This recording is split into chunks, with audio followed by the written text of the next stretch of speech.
All right, so the next thing I want to talk about is choreoamnionitis.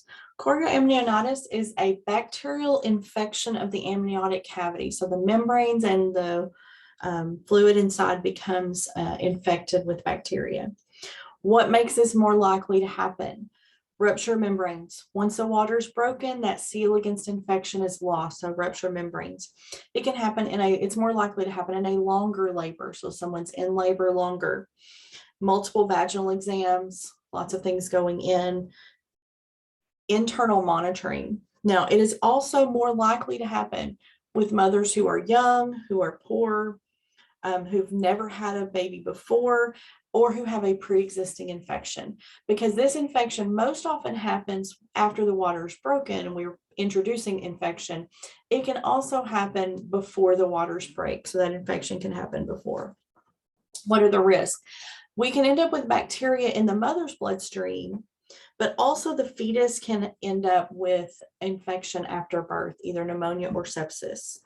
It can cause dysfunctional labor because that inflamed uterine lining the uterus doesn't want to contract correctly. So it can cause dysfunctional labor. A C-section is more likely because we're more likely to have signs of fetal distress, and we're also more likely to have a uterus that doesn't want to work correctly. But we have bacteria, and then we do a C-section, so wound infection is more likely. If not caught and treated, it can cause intrauterine fetal death, and the baby can be born and have respiratory distress syndrome, neurologic damage, and cerebral palsy. Management: if we identify an infection developing, antibiotics are going to be given. If they have any known active infection, antibiotics are given. And if that patient is colonized with group B strep, then prophylactic antibiotics are usually given in the US.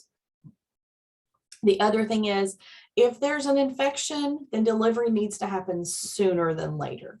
So if they're not already in active labor, the provider is going to try to get them delivered. They're not going to let them labor for a day or two with this infection. They're going to go ahead and do a C-section if they can't get the baby delivered relatively soon. But remember, that risk of C-section goes up because of the infection. They can end up with wound infection. So the big thing is get the baby delivered, but we want to minimize the risk to both. The next section is going to be about lacerations in the birth process.